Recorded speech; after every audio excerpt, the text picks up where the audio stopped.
No sākuma tas sāks tieši šādi ar kaut kādiem maziem darbiņiem.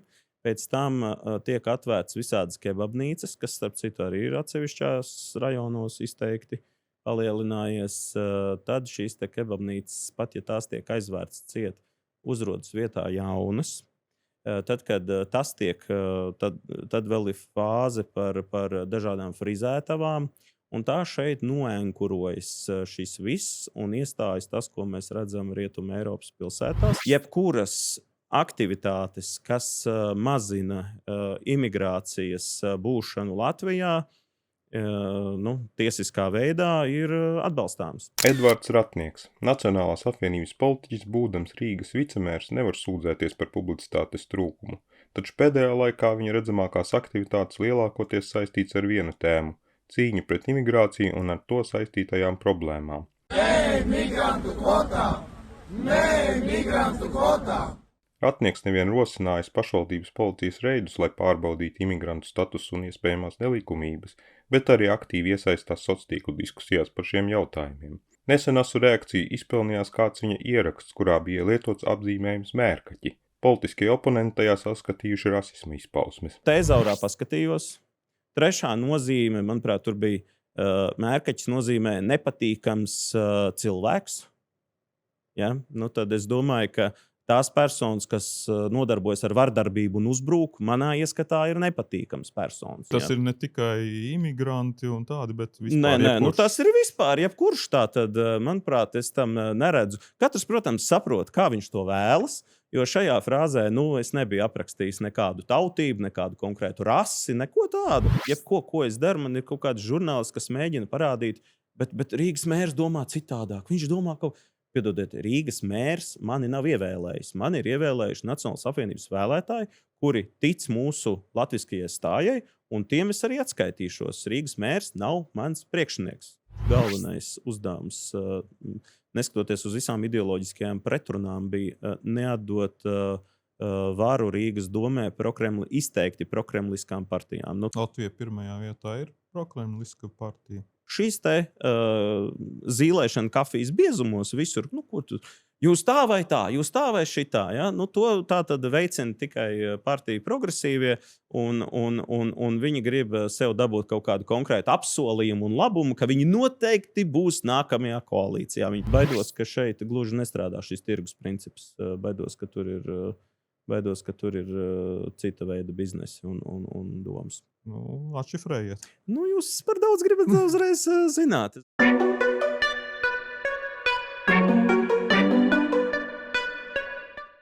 Edvard, jūs esat Rīgas domes priekšsēdētāja vietnieks drošības, īpašumu, mājokļu un vides jautājumos. Diezgan plašs nosaukums. Jā, jāsaka godīgi, mēs to plašo pārvaldības nozaru skaitu ieguvām uzreiz pēc pašvaldību vēlēšanām, jo iepriekš mēs Nacionālā apvienība atbildēja Rīgas domai tikai par vienu jomu. Tā bija īpašuma joma. To mēs saglabājām un paplašinājām ar drošību, kārtību, tātad arī civilās aizsardzības jautājumiem, mājokļiem un vidi. Un tā skaitā ar visām šīm te dzīvokļu būšanām un lietām, kas viss no tā izriet. Tā kā es teiktu, ka tas plašs laukums, ļoti plašs. Tas tiešām ir ļoti plašs. Un es pat teiktu, ka pat vairākums no domas atbildības tādām smagsvaru lietām. Jā, bet tajā pašā laikā, ja mēs tā publiskajā telpā paskatāmies pēdējo apmēram gadu, tad var rasties iespējas, ka jūsu tēls un visas tās redzamākās aktivitātes vairāk vai mazāk veidojas un koncentrējas ap vienu jautājumu. Jo vismaz tā cilvēki to bieži uztver migrācija, un visas problēmas, kas ar to var būt saistītas. Vai tā ir nejaušība, ka tā ir sanācis? Jūs to tā neapzināti, negājāt uz to apzināti, vai tomēr tas ir tāds mērķtiecīgs darbs tieši šajā virzienā? Vai jūs vispār esat apmierināts, kā tas ir izvērties? Kā šis tēls mums šobrīd izskatās? Es domāju, ka šobrīd tiešām Latviju apdraud vistiešākajā jautājumā šī imigrācija. Protams, Rīgas domes iespējas ir ierobežotas cīnīties ar šo lietu, bet tā kā mums likumdevējs pašvaldības policijai ir iedevis šādas pilnvaras sadarbībā ar robežsardzi kontrolēt šo imigrāciju, tad, protams, pašvaldības policija to veic. Starp citu, robežsardzē ir ļoti, ļoti ierobežots resurss Rīgā, lai ar to tiktu galā. Protams, šeit ir apstākļu sakritība. Nebūtu šāda parādība Rīgas ielās, nebūtu ar to šobrīd jānodarbojas. Un pilnīgi noteikti arī pirms vēlēšanām, ka man teica, jūs taču kandidēsiet Saeimas vēlēšanās, ka jūs to aktualizējat.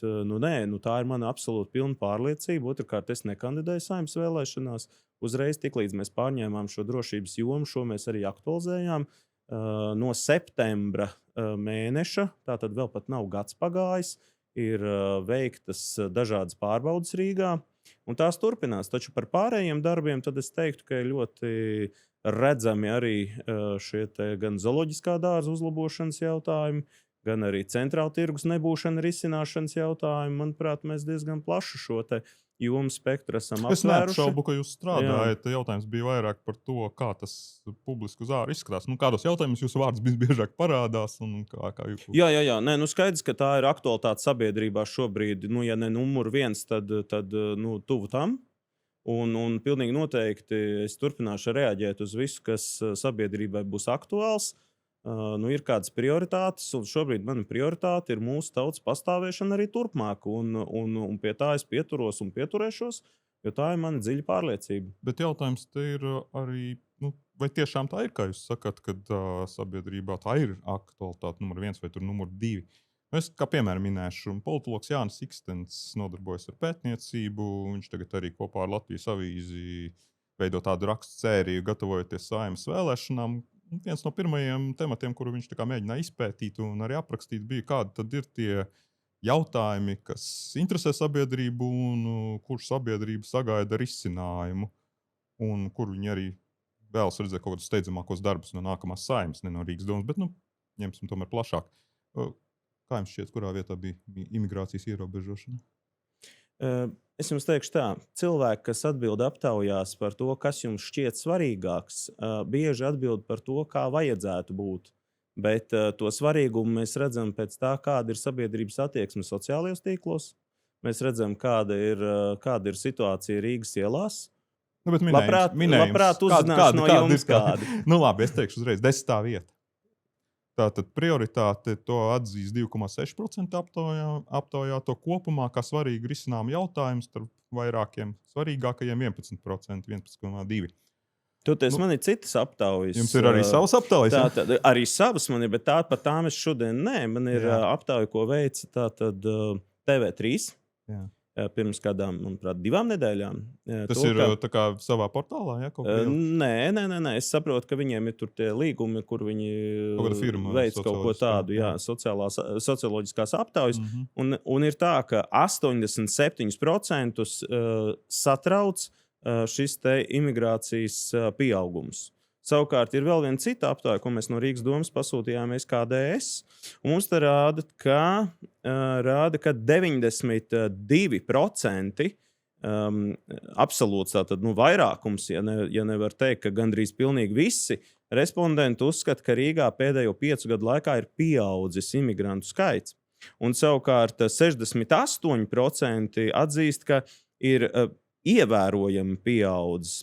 Tāpat arī līdzinieki par to jau nav strīds. Un kas vēl ir svarīgi, svarīgi ir, kā iegriež jautājumu. Bet, un vēl kas ir svarīgi, līdzinieki saskata dažādus riskus. Piemēram, noziedzības pieauguma riskus saskata 57%, bezdarba pieauguma vietējiem iedzīvotājiem 49%, 48,7% saredz kā risku jaunu izolētu etnisko kopienu veidošanos, sociālos riskus, piemēram, nabadzība apkaimēs, kur būs šī imigrācijas palielināšanās, to saskat 45%. Uz reliģiskiem pamatiem balstīts nesaskaņas saredz gandrīz 40%, jeb 38,8%.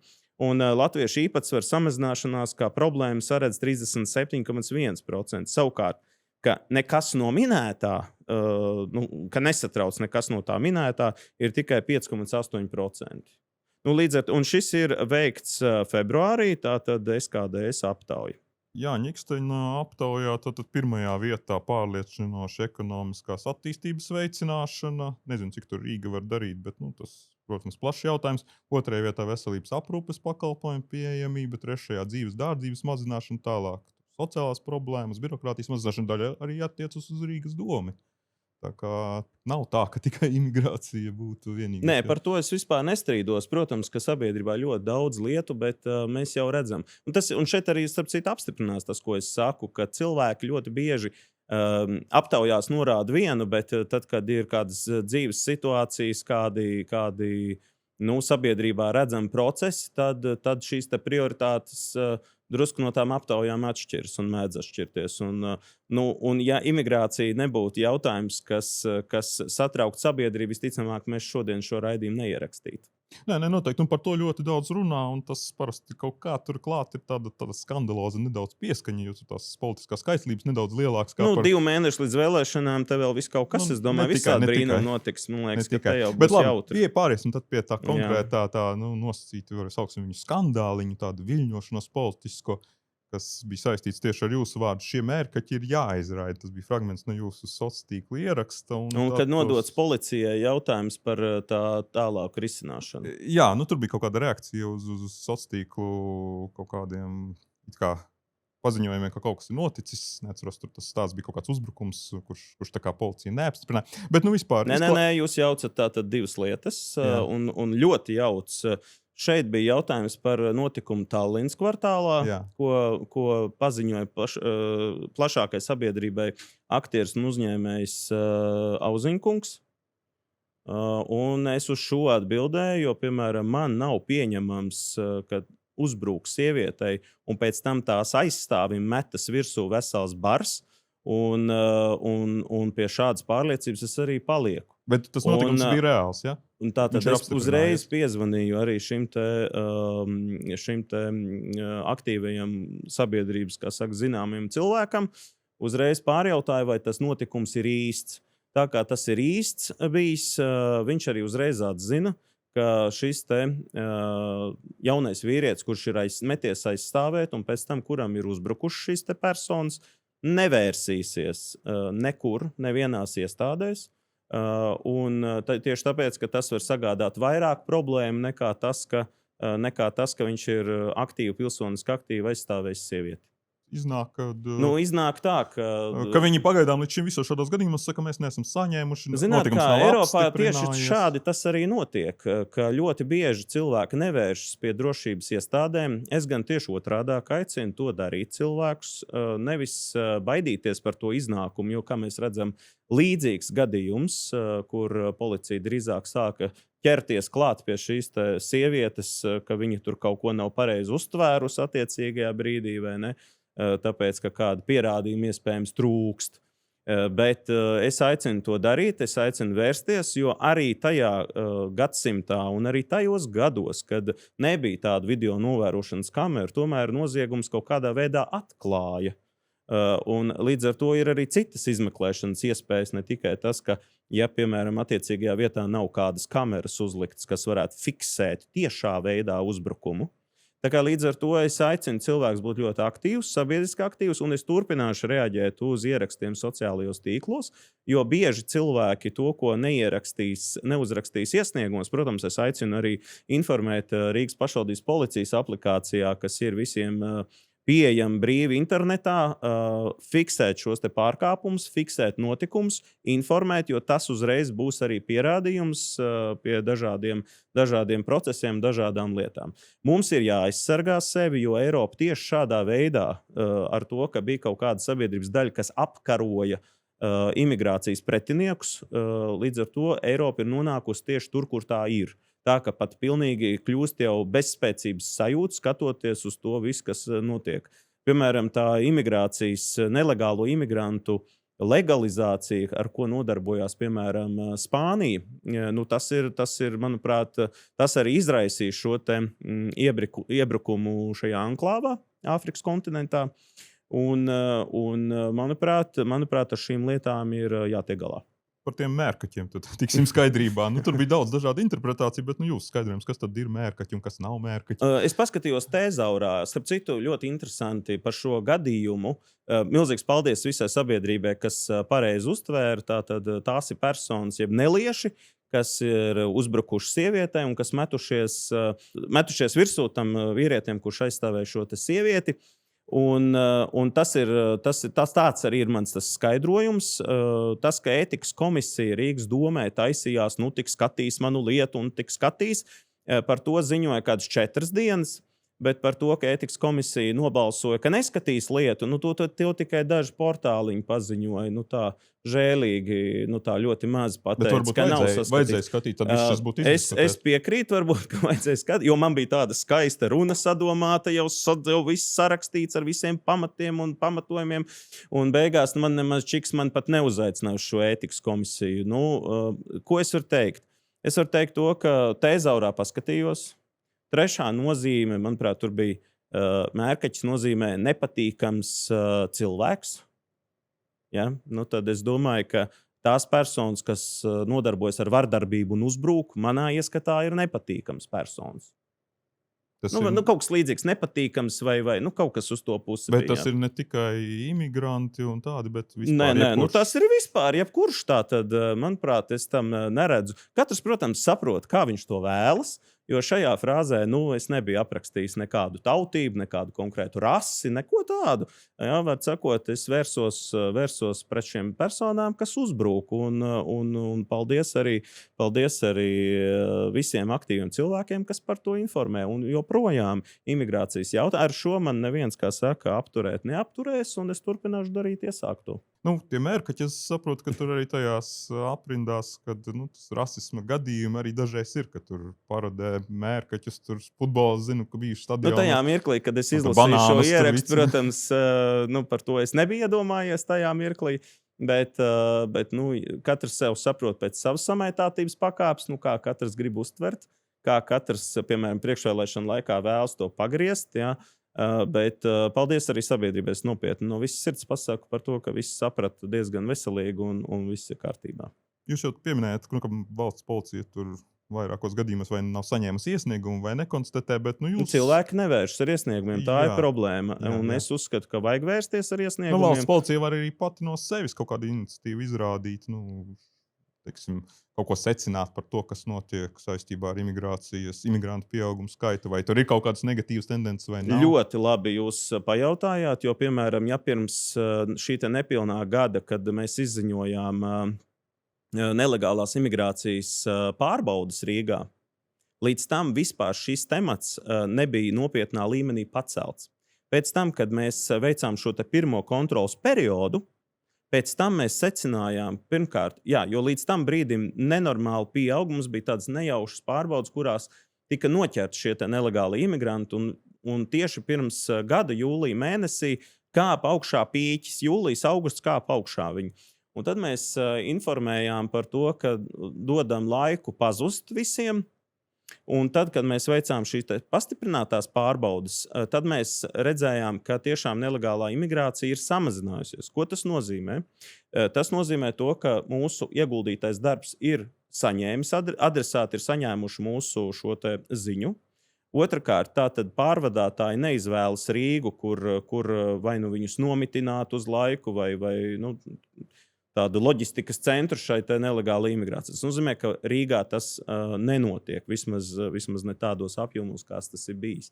Otrakārt, šīs pārbaudes veicina to, ka ir šī kontrole, gan sabiedriskā, gan pašvaldības kontrole, kā arī es izsaku pateicību valsts robežsardzei un valsts policijai par kopējo sadarbību un arī citām iestādēm, kas veic šeit pārbaudes un šo visu dara. Tā kā jebkuras aktivitātes, kas mazina imigrācijas būšanu Latvijā, tiesiskā veidā ir atbalstāms. Bet nodalīsim mazliet šo jautājumu. Vispirms par nelegālajiem varbūt parunāsim atsevišķi, bet tas, par ko mēs sākam runāt, pat es neteiktu, ka mēs sākam runāt par nelegālo migrāciju. Mēs runājam par trešo valstu pilsoņu kaut kādu kopējo uzvedību Rīgas ielās. Jūs tātad koordinējat šo pašvaldības policijas darbu.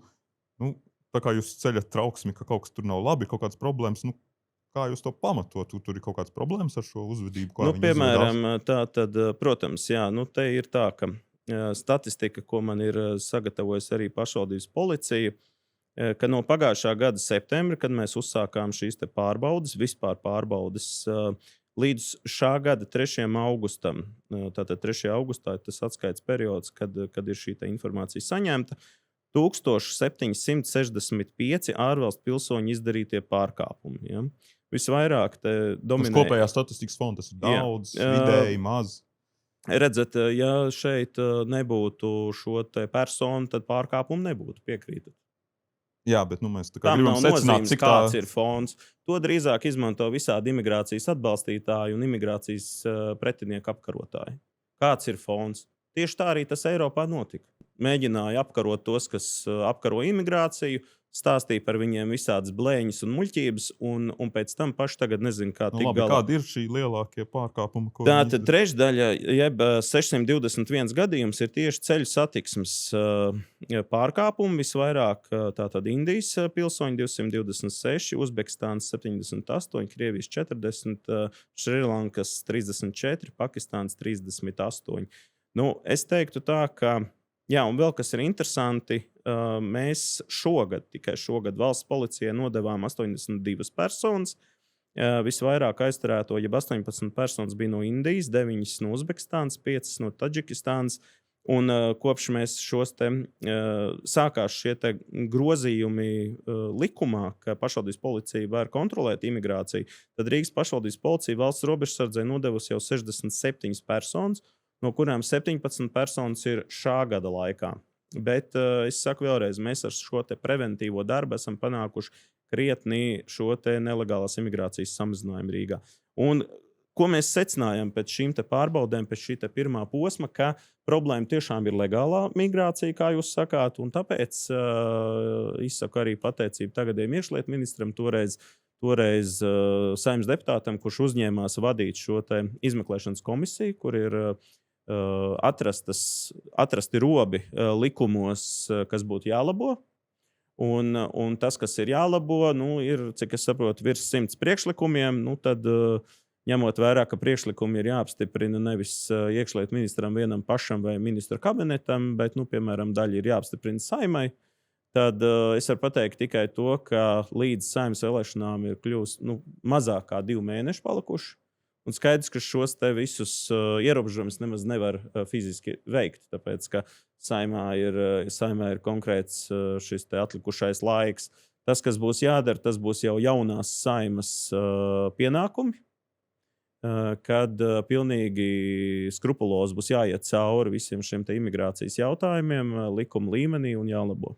Viena no tām kļūdām, ko bieži tiek atzīts, ko ir pieļaujušas dažādas Eiropas valstis, ir, ka tiek veidojas tādas kā samērā noslēgtas etniskās kopienas, tādi kā geto, viņus dažreiz mēdz apzīmēt. Vai jūs šobrīd Rīgā esat novērojuši kaut kādus tādus aizmetņus, varbūt rajonus, kur sāk koncentrēties trešo valstu? Aptauja rāda, ka tieši centrs un Latgales priekšpilsēta šobrīd izceļas. Centrs tur vispār ar 4-5 reizēm vairāk. Tajās aptaujās, ko es esmu veicis Rīdznieku centrā, ir visvairāk. Tad savukārt centrs jau diezgan tāds plašs jēdziens Rīgā, ne? Kā rīdznieki saprot, to es jau nevaru, ievilkt līnijas, pajautāt, bet, domāju, ka jā, tā ir. Šajā ziņā, jo atšķirībā varbūt no policijas darbā jūs nevarat iesaistīties, bet kaut kādā pilsētā plānošanā un kaut kādā, kā izvairīties no šādu geto veidošanas. Nevar jau aizliegt viņiem dzīvot 6 vai 16 vienā istabiņā. Ja to varētu aizliegt, tad tas ir likuma jautājums. Pašvaldība tur neko nevar izdarīt. Ļoti bieži cilvēki domā, ka pašvaldībai, tagad man patīk komentāri, pašvaldībai ir Rīgas domē jāizdod kaut kāds rīkojums. Kāds rīkojums? Nevar. Pašvaldībai jānodarbojas ar pašvaldības lietām, un savukārt tas, kas ir deleģēts likumā, tik tālu mēs darām, un savukārt to, kas likumā nav deleģēts, mēs nevaram izdarīt. Mēs nevaram aizliegt kādam kaut kur dzīvot kādās dzīvojamās platībās. Mēs varam veikt pārbaudes, mēs varam veikt kontrols, atrast kādas nelikumības, to mēs varam, bet ne jau šādā veidā. Jā, bet skatījos, jums bija sociālos tīklos tieši pat kaut kad šajās nedēļās bija tāds video, kur jūs aizgājāt vienu no šīm dzīves vietām. Viena diena kopā ar Rīgas pašvaldības policiju patruļā. Ikdienā saņemu Rīgas pašvaldības policijas atskaites par skaitļiem un statistiku. Taču tikai dodoties patruļā kopā ar policistiem var ieraudzīt reālo un patieso situāciju. Izskatās, ka Rīgā šobrīd pamazām ienāk Mumbaja. Vispirms devāmies uz hostelu Aleksandra Čaka ielā, kur pārbaudījām 33 Indijas pilsoņus. Visiem dokumenti bija kārtībā, taču nepatīkamu iespaidu atstāja sadzīves apstākļi, kas radīja iespaidu par netīrību, nepatīkamām smakām, uz grīdām novietotām ēdienu piegādes somām, bet nelielajās istabās dzīvo līdz pat 6 cilvēkiem. Pašausminājāties, ka tur ir antisanitāri, tur nehigieniski. Diezko tīrs Viņi tur nebija, pārāk dzīvo, bet kāds tad bija mērķis šim gājienam? Jūs jau nevarat viņiem aizliegt dzīvot antisanitāros Nē, es domāju, tas, ko sabiedrība var ievērot, ja, ka tur šīs te ēdienas somas atrodas uz zemes. Ja. tukšas. Nē, pasarg Dievs, vēl piegādes laikā vēl atrastos. Respektīvi, es domāju, ka katrs var izdarīt loģiskus secinājumus no šī. Ko nozīmē, ka piegādes somas atrodas šādos apstākļos. Bet par to piegādi runājot, viņi tiešām ļoti daudz ir tieši, jo trešo valstu pilsoņi strādā šajos Bolt. Tā viņi pamazām nostiprinās. Piegādes uzņēmumos, rodas... bet ja tur nebūtu pieprasījuma rīdzniekiem pēc šiem kurjeriem, tad diez vai viņi tur koncentrētos. Tātad paši izvēlamies šādu. Tātad no sākuma tas sāks tieši šādi ar kaut kādiem maziem darbiņiem. Pēc tam tiek atvērts visādas kebabnīcas, kas, starp citu, arī ir atsevišķās rajonos izteikti palielinājies. Tad šīs te kebabnīcas, pat ja tās tiek aizvērts ciet, uzrodas vietā jaunas. Tad, kad tas tiek, tad vēl ir fāze par dažādām frizētavām, un tā šeit noenkurojas šis viss un iestājas tas, ko mēs redzam Rietuma Eiropas pilsētās. Es, starp citu, esmu saticis 3 nesaistītus cilvēkus no Francijas, no Parīzes, kas man ir paši pienākuši klāt gan Rīgas dažādos svētkos, gan kādos sarīkojumos, gan arī nejauši vienkārši vienā draugu pasākumā. Izrādās, ir cilvēki, kas bēg no savas dzimtenes, no Francijas, no Parīzes, jo tur ir šie te, kā jūs teicāt, tie geto, kas izveidojas. Tās ir zonas, uz kurām vietējie francūži vairs neiet. Tās ir zonas, kur nedarbojas ne policija, ne pasts, ne ātrā palīdzība brauc. Ja tur iet iekšā, tad tur jo tur valda vietējie kaut kādi likumi, kas nebūtu nav tie, ko pieņēmusi ir viņu valdība vai viņu parlaments. Tad es domāju, ka šīs lietas mēs nedrīkstam Latvijā ielaist, jo šis ir pēdējais brīdis, manuprāt, kad mēs pret to varam nostāvēt. Jā, bet es tieši gribēju saprast, kā jūs domājat, nevaram ielaist, jo tas bizness, ar ko viņi nodarbojas, ko jūs pieminējat, dažus piemērus. Jā. Es pieminēju tātad piegādes, jūs tur tālāk gājat frizētavas, kebabnīcas. Ja nebūtu tirgus, kā darbojas, ja nebūtu pieprasījuma, nebūtu piedāvājuma. Man ir stipras aizdomas, ka šajā brīdī šī tirgus, protams, ka viņi savā ziņā darbojas savā lokā. Tā, ka attiecīgie veikali, attiecīgās kebabnīcas patērē viņi paši. Respektīvi nevis tie, kas ir īpašnieki, bet tie, kas nāk no šīm attiecīgajām zemēm. Bet baidos, ka šeit gluži nestrādā šis tirgus princips. Baidos, ka tur ir cita veida biznesi un domas. Atšifrējiet. Jūs par daudz gribat uzreiz zināt. Es domāju, ka ir gan drošības iestādēm darbs pētīt, kā tad šie līdzekļi tiek iegūti. Un kas tad ir patiesie biznesi, ar ko šīs personas iespējams nodarbojas? Visu jūsu aktivitāti šajā tēmā radījusi tādu politisku viļņošanos. Paldies Dievam, vismaz mēs esam to aktualizējuši ļoti labi, jo līdz šim, kā es saku, neviens par to nebija tā kārtīgi iestājies. Tā kā es teiktu, ka ir ļoti labi, jo sabiedrībā uzreiz izkristalizējas cilvēki, kas atbalsta imigrāciju, uzreiz izkristalizējas cilvēki, kas tomēr grib saglabāt mūsu valstu un sabiedrību. Tā kā es teiktu, ka ir ļoti labi un arī šī diskusija var sākties. Taču te interesanti paskatīties, kas tad ir tie, no kā nāk reakcija. Man te ir daži piemēri. Un te viens ir tāds ļoti spilgts ratnieks ir rasists. Un kas to ir publicējis? Jā, pēc tam mēs nonāksim. Es vienkārši, jūs tā kā vampīrs, ja? Nē, es teiktu, ka ir viena laba lieta. Viņi ir izvēlējušies diezgan labu bildi, ja, no pagājušā gada tātad Rīgas pašvaldības vēlēšana kampaņas. Šīs personas, tad es saprotu, ir Progresīvo jaunatnes organizācija. Jā, pie tā tālāk. Tā ir organizācija protests. Faktiski partijas progresīvie jauniešu nodaļa. Kas interesanti, viņiem arī pārmet migrantu dehumanizāciju, lai gan šis man šķiet arī tas diezgan dehumanizējošs plakāts. Jā, tas ir ļoti interesanti, jo es atceros to mītiņu, kas it kā bija NVO atbalstam, kur atnāca arī Nacionālās apvienības jaunieši, kas pauda pretēju viedokli, un varēja novērot, ka šajā mītiņā par NVO piedalījās cilvēki arī ar Palestīnas karogiem.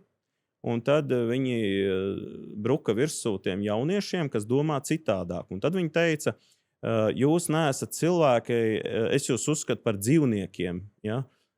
Tad tas, ko viņi paši pārmet, manuprāt, ir tieši tas, ko viņi paši dara. Un vēl viens piemērs, vairs netik tieši vēstījums, te paliek vietu interpretācijām. Mārtiņš Kosovičs, Rīgas domas deputāts no partijas Progresīvie, izbeidzu mērkaķošanos, un te ir tāda pārsvītrota apdzīvotas vietas, nosaukums Ratnieki. Ratnieki Cēsas novadā. Nē, Līgatnes pagasts, laikam.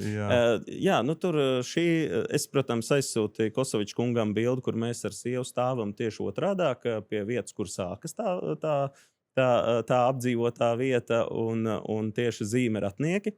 Bet es saprotu, ka tas bija domāts no viņa kā joks par to, ka tur bija vai laba daba festivāls vai kaut kas tāds. Tajā brīdī viņš atradās tur, un viņš domāja, ka tas būs labs joks, bet tad es palasīju tos komentārus. Mērkaķošanos gan saistās ar konkrēto gadījumu. Tie komentāri, man liekas, ir daudz interesantāki paskatīties, kā tur neveicās ar šo bildi, kolēģim. Jā, bet jautājums man to tātad. Divi šie piemēri viskategoriskāk pret jūsu politiku iebilst tie, kas jums ir koalīcijas partneri Rīgas domē, progresīvie. Jaunieši to tad kareivīgāk un tur jau pārkāpjot robežu. Tad pieaugušie kolēģi tā ar mazliet jokiem, ar mājieniem, bet tomēr kādas tad jums īsti ir tur tas attiecības ar progresīviem Rīgas domē? Jā, mums ir sadalītas jomas, katrs atbild par savu jomu, līdz ar to mums varbūt nepatīk bieži, ko dara progresīvie ar satiksmes jomu. Viņiem varbūt nepatīk, ka mēs veicam imigrācijas kontroli. Katram kaut kas varbūt nepatīk, bet tā situācija ir tāda, kādu rīdzinieki ir ievēlējuši. Īsti izvēles tajā mirklī, kad mēs ieraudzījām rezultātu, sapratām, ka īsti izvēles un kaut kādas alternatīvas šobrīd nepastāv. Arī tīri matemātiski nepastāv. Līdz ar to visiem sakostiem zobiem ir vienam otru, kā saka, jāpacieš un jādara saimnieciskās lietas kopā. Tur, kur mums atšķiras viedokļi, tur mums atšķiras viedokļi. Nebūtu nav tā, ka koalīcija balso vienmēr vienoti. Ir brīži arī, kad opozīcijas balss tādus lēmumus izšķir. Jā, piemēram, suverēnās varas pārstāvju nonākšana pārstāvja ievēlēšana Rīgas vēlēšana komisijā, balsojot gan Nacionālajai apvienībai, gan Vienotībai pret, tomēr domas vairākums nobalsoja par. Līdz ar to es varu pateikt, ka, protams, tā situācija ir tāda. Mēs neesam viena partija. Visas koalīcijas balstās uz kaut kādu savstarpējo līgumu, uz koalīcijas līgumu, kas ir kuram atbildībā, un tā mēs arī tam pieejam. Un, piemēram, man citreiz mēģina visu, ko es daru, man ir kaut kāds žurnālists, kas mēģina parādīt, bet Rīgas mērs domā citādāk. Viņš domā, ka, piedodiet, Rīgas mērs mani nav ievēlējis. Man ir ievēlējuši Nacionālās apvienības vēlētāji, kuri tic mūsu latviskajai stājai, un tiem es arī atskaitīšos. Rīgas mērs nav mans priekšnieks. Bet jūs tā kā strādājat katrs tā kā savā kastītē, un tur pārējie nevar otrs iejaukties. Ticat vai nē, bet Rīga ir pus Latvijas, un tas, ka pārējie mēģina iejaukties tādas situācijas, ir. Mums arī, piemēram, nepatīk, kas notiek bieži ar kaut kādiem satiksmes risinājumiem, kur starp citu ir liels sabiedrības pretestības. Bet tāds ir šis te koalīcijas gan iegūms, gan posts. tad satiksmē progresīvi var darīt, ko grib. Jūs Negluži visu, ko grib, tur nevar darīt. Ir kaut kādas reizes, kad ir jāpieņem lēmumi, kur ir jābalso ar balsu vairākumu. Līdz ar to gan komitejā, gan domē mēs šādus lēmumus pieņemam. Ja ir pamatot, tad atbalstām, ja nav pamatot, tad diskutējam līdz atrodam kādu kompromisu. Starp citu, tie, kas ļoti vēlējās skatīt šo jūsu jautājumu ētikas komisijā, bija citi koalīcijas partneri, jaunā vienotība. Tad tur arī Lauma Paika Kalna ir vadītāja šai komisijai. Viņi tieši bija tā, kas ļoti vēlējās, bet jau bija vīlusies. Es saprotu, ka viņi kandidēja Saeimas vēlēšanās, un viņai kādu tematu vajadzēja par ko parunāt. Es nenosodu, es arī neesmu nekur, ja jūs papētījāt vairāk, es arī pret attiecīgo deputātu nekādā veidā neesmu nevērsies, lai arī man ir daudz ko pateikt par šo situāciju.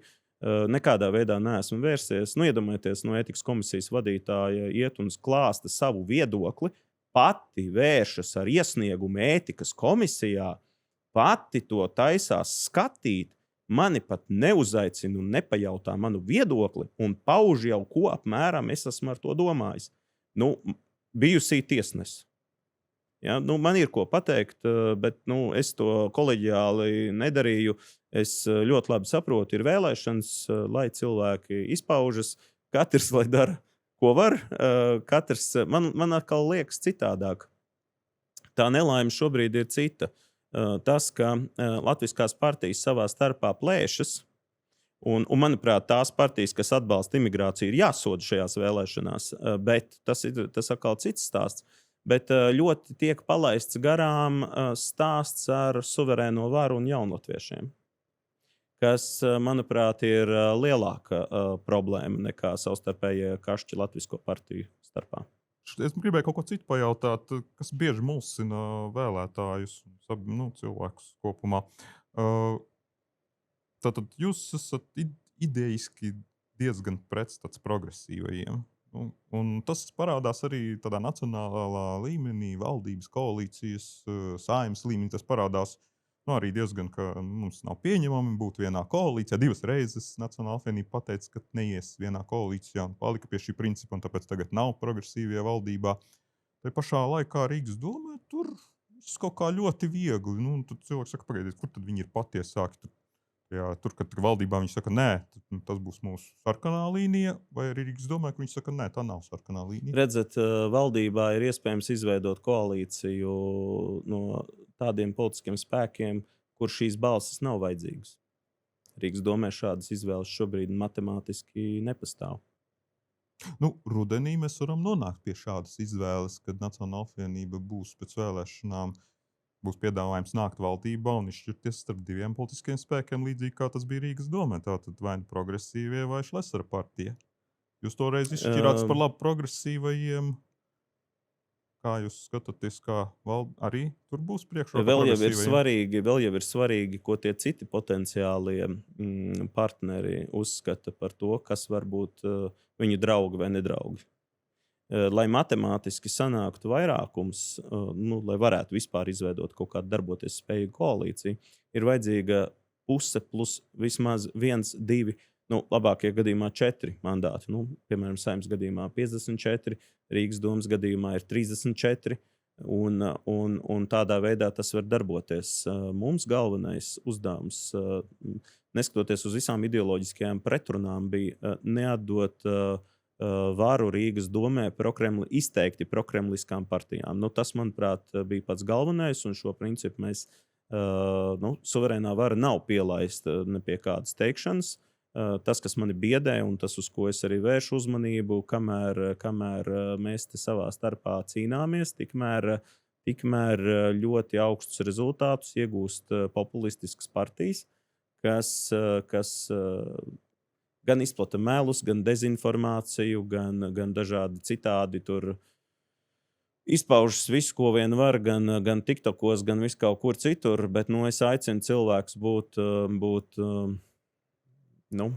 kritiski domājošiem, izanalizēt, kāpēc attiecīgās lietas tiek paustas tieši tā vai citādāk, kāpēc attiecīgās personas darbojas tā un nesavādāk. Ja? Tad varbūt uzprasiet šiem cilvēkiem, kam pieder Krima, varbūt vēl kādas lietas. Un mani biedē, ka ir cilvēki, kuri pat ar latviskiem vārdiem, uzvārdiem iestājas par lietām, kuras vienkārši viņiem pavēstīja cilvēki no TikTok.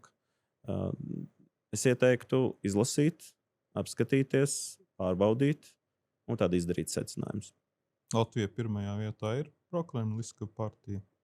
Šis bija tas, uz ko tur ķēra pagājušajā gadā. Viss šis te, kurš ar kuru draudzēsies, vai tur būs Latvija pirmajā vietā, vai tur būs progresīvie. Mums lika šādu te dakšiņu. Kurš vienreiz šādu izvēli izdarījāt, un tikko jūs teicāt, ka iemesls bija tas, ka lai nenāktu pie varas prokremliskās partijas. Jā, un tagad es izstāstīšu. Un kam to vajag? Šo atbildi. Kurš ar viņu nāca ar šo iniciatīvu, parakstīt visādus memorandus, ar ko jūs draudzēsieties? Ar mums vai ar tiem otriem? Nu, kas tie bija? Konkrēti politiskā partija nāca ar šādu iniciatīvu. Šajā gadījumā ir divi ieinteresētie, kas zina, ka starp viņiem būs izšķiršanās progresīvie un Latvija pirmajā vietā. Precīzi. Līdz ar to, loģiski domājot, nevajag vienam vai otram radīt kaut kādas priekšrocības. Un tas arī ir tas, uz ko es arī gāju. Neradīt nekādas priekšrocības. Tad, kad mēs zināsim matemātiku, tad mēs pareizos lēmumus pieņemsim. Un mūsu lēmumi vienmēr būs nacionālajās interesēs, vienmēr būs Latvijas interesēs un šajā gadījumā Rīgas interesēs. Un šīs te viltus dilemmas un viss pārējais ir vajadzīgs tikai tiem, kas nespēja ar savu darbu parādīt savus rezultātus. Viņiem vajag konkurentiem kaut kādā veidā likt izvēlēties, mēs vai viņi. Bet man vislabāk patīk, kas tur bija Šuvājos, pirms kaut kādām dienām bija ietvītojis, man liekas. Tagad beidzot tur apvienotajam sarakstam Nacionālā apvienībā jāpasaka, ar ko viņi būs kopā. Piedodiet, vēlētājs, lai nobalso. Pirmkārt, lai iet latviešu tautu uz vēlēšanām, aktīvi piedalās vēlēšanās, jo mani biedē šīs te prokrieviskās partijas, īpaši to atbalstītāju īpatsvars, un es negribu, ka viņi ir aktīvāki šajās vēlēšanās. Un tad, kad latviešu tauta aizies nobalsot, tad mēs saskaitīsim visus rezultātus kopā un pareizās izvēles izdarīsim. Jūs sakāt, mani biedē prokrieviskās partijas, bet nepasakāt, kuras tās ir. Jā, jo tas automātiski iedod vai nu vieniem priekšrocības, vai otriem. Vai varbūt vēl kaut kādiem trešiem. Jāmin, ko jūs domājat ar vēlētāji ir absolūti, vēlētāji var būt absolūti pārliecināti par to, ka Nacionālā apvienība vienmēr izdarīs pareizās izvēles tieši nacionālās jautājumos. Un valdības izveidošana būs ļoti svarīgs jautājums, kuras ministrijas un kādas jomas būs attiecīgajām partijām.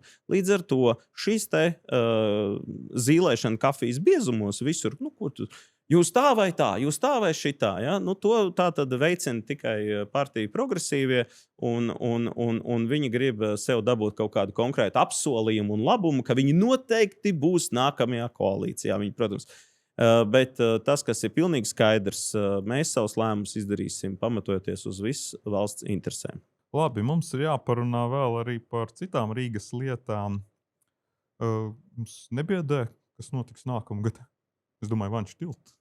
Jā, Vanču tilts šeit jāsaka, tā ir progresīva atbildības joma, bet vienlaikus tā ir arī apvienotā saraksta joma.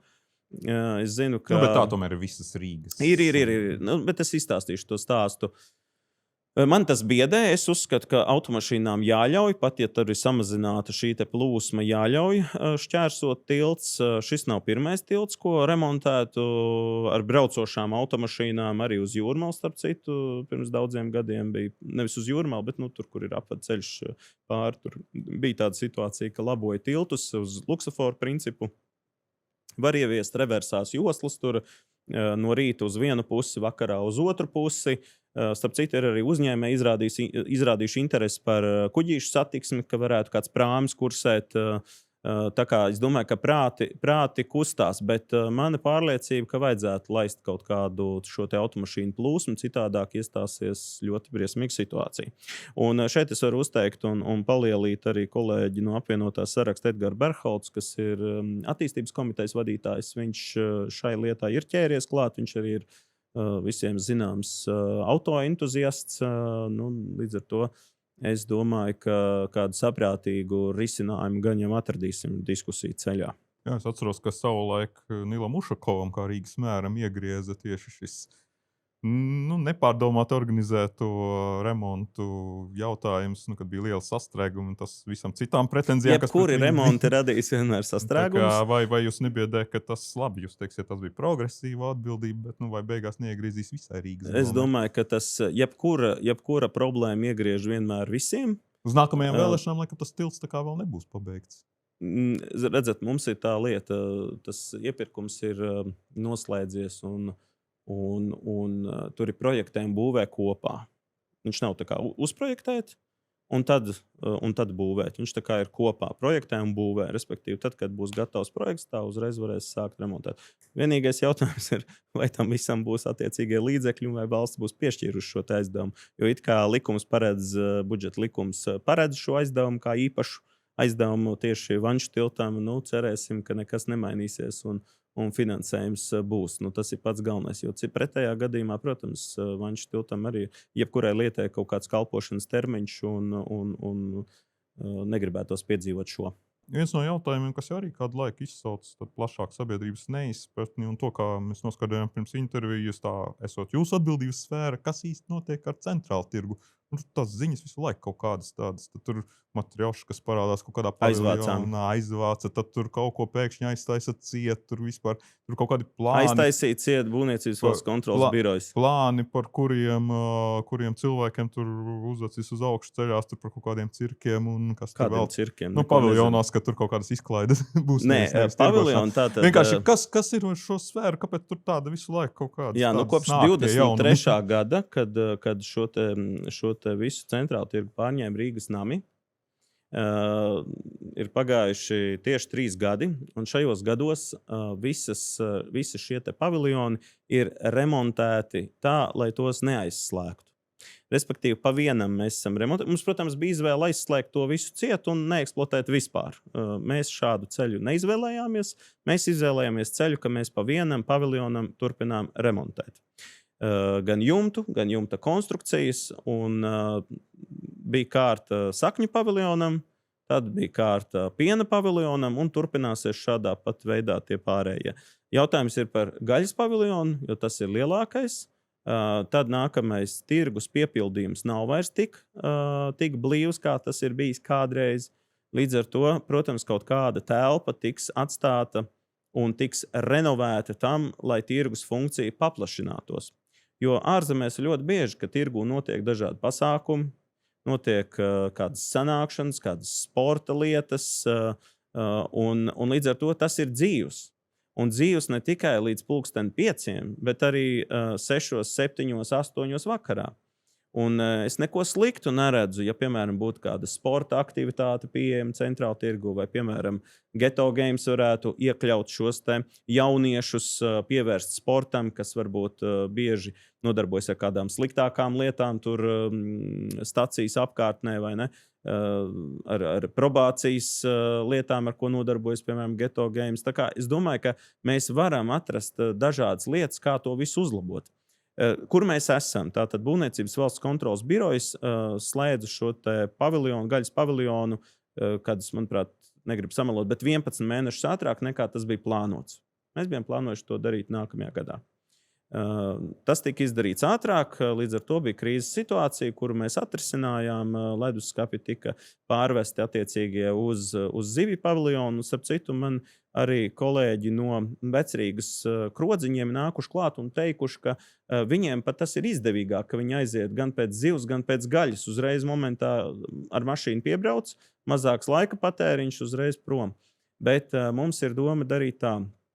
Tagad jau sāk izvākties ārā tas paviljons, pa kuru bija tā lielā šūmēšanās, kur atradās gan tur gumijas zābe, gan tās pašas matroškas, kuras mēs, pateicoties tirgus aktīvai vadībai, izvācām ārā no sortimentiem. Līdz ar to šis te paviljons ir jāpielāgo grīda un komunikācijas tam, lai tur varētu atrasties gaļa un zivis, un visa gaļa atradīsies šajā paviljonā. Vienkārši līdz tagad izvāksies ārā visi tie tirgotāji, un tad sāksies remonts. Un mēs plānojam, ka janvārī būs arī šīs jaunās saldētavas, jaunie leduskapji. būs daudz patīkamāk. Taču par ilgtermiņu. Ilgtermiņā tirgum ir nepieciešams šis termiņa pagarinājums, jo šobrīd sanāk, ka viņiem ir, lai varētu paņemt bankās lielākus kredītus, viņiem ir nepieciešams arī šis pagarinājums par telpām, ka tās ir viņi tā kā, nevar teikt, apsaimnieko, lieto, piemēram. Un tirgus ir gatavs ņemt lielu kredītu, lai savestu kārtībā gan tirgus iekšpusē esošo ārtelpu, gan tirgus iekštelpas pašos paviljonos, izstrādājot jaunas koncepcijas, skiču projektus, tā, lai būtu viss tiešām 21. gadsimtam atbilstošs. Taču vēl ir arī tirgus ārējais riņķis. Piemēram, šis Kārļa baseins, kas ir starp autoostu un tirgu. Tur ir milzīgas investīcijas nepieciešamas. Es pat nesaukšu tos miljonus un apmērus.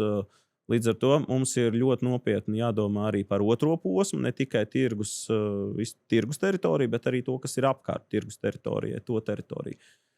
Un tur gan es saredzu, ka varētu nākt kādi lieli investori ar idejām, kā šo visu darīt. Tā. Jūs nesen noraidījāt iespēju kļūt par Saeimas deputātu, paņemt mīksto mandātu, un tas ļoti saprotams. Nē. Jā, Saeima strādā ļoti atlikušo laiku, bet jūsu vārda nav arī Saeimas vēlēšanas sarakstā, lai gan, ja mēs paskatāmies tā, daudzi politiķi tā vēsturiski ir izmantojuši Rīgas domi kā tādu tramplīnu tālāk uz nākamo. Jā, interesanti. Pirms vēlēšanām mums ne tikai prasīja, ar ko mēs draudzēsimies un būsim koalīcijā, mums arī visiem prasīja, vai jūs pēc gada kandidēsiet vēlēšanās. Bet ir jau tādi, kas kandidē. Agrāk bija vēl vairāk. Jā, bet paskatieties, cik tad ziņas ir bijušas tiem cilvēkiem, vai cik jautājumi ir bijuši, piemēram, no žurnālistiem. Kāpēc tad jūs tomēr piemānījāt rīdzinieks, kāpēc jūs kandidējat Saeimas vēlēšanās? Īpaši tiem mēra kandidātiem, kas gāja kandidēja par mēriem. Es tādas nedzirdu jautājumus tiem pārējiem, kas ir izvēlējušies šo ceļu. Es uzskatu, ka Rīgā vēl ir tiešām daudz darāmā. Un es negāju uz vēlēšanām tam, lai būtu 1 gadu un izmantot Rīgas domu kā tādu trepi. To nē. Bet savukārt, ko es cenšos darīt, tad es cenšos katru domas sēdi, kārtas sēdi aiziet tribīnē un pateikt, cik dienas ir palikušas līdz Saeimas vēlēšanām. Tā, lai atgādinātu kolēģiem, kad viņi it kā iekarst par Rīgas jautājumiem, bet patiesībā taisa sev politisko kapitālu uz Saeimas vēlēšanām. Tie, kas kandidē, ja? Jā. Jā, taču es pieņemu, ka Rīgas vicemēra amats nav tas, ko jūs uzskatāt par saviem politiskiem karjeras griestiem.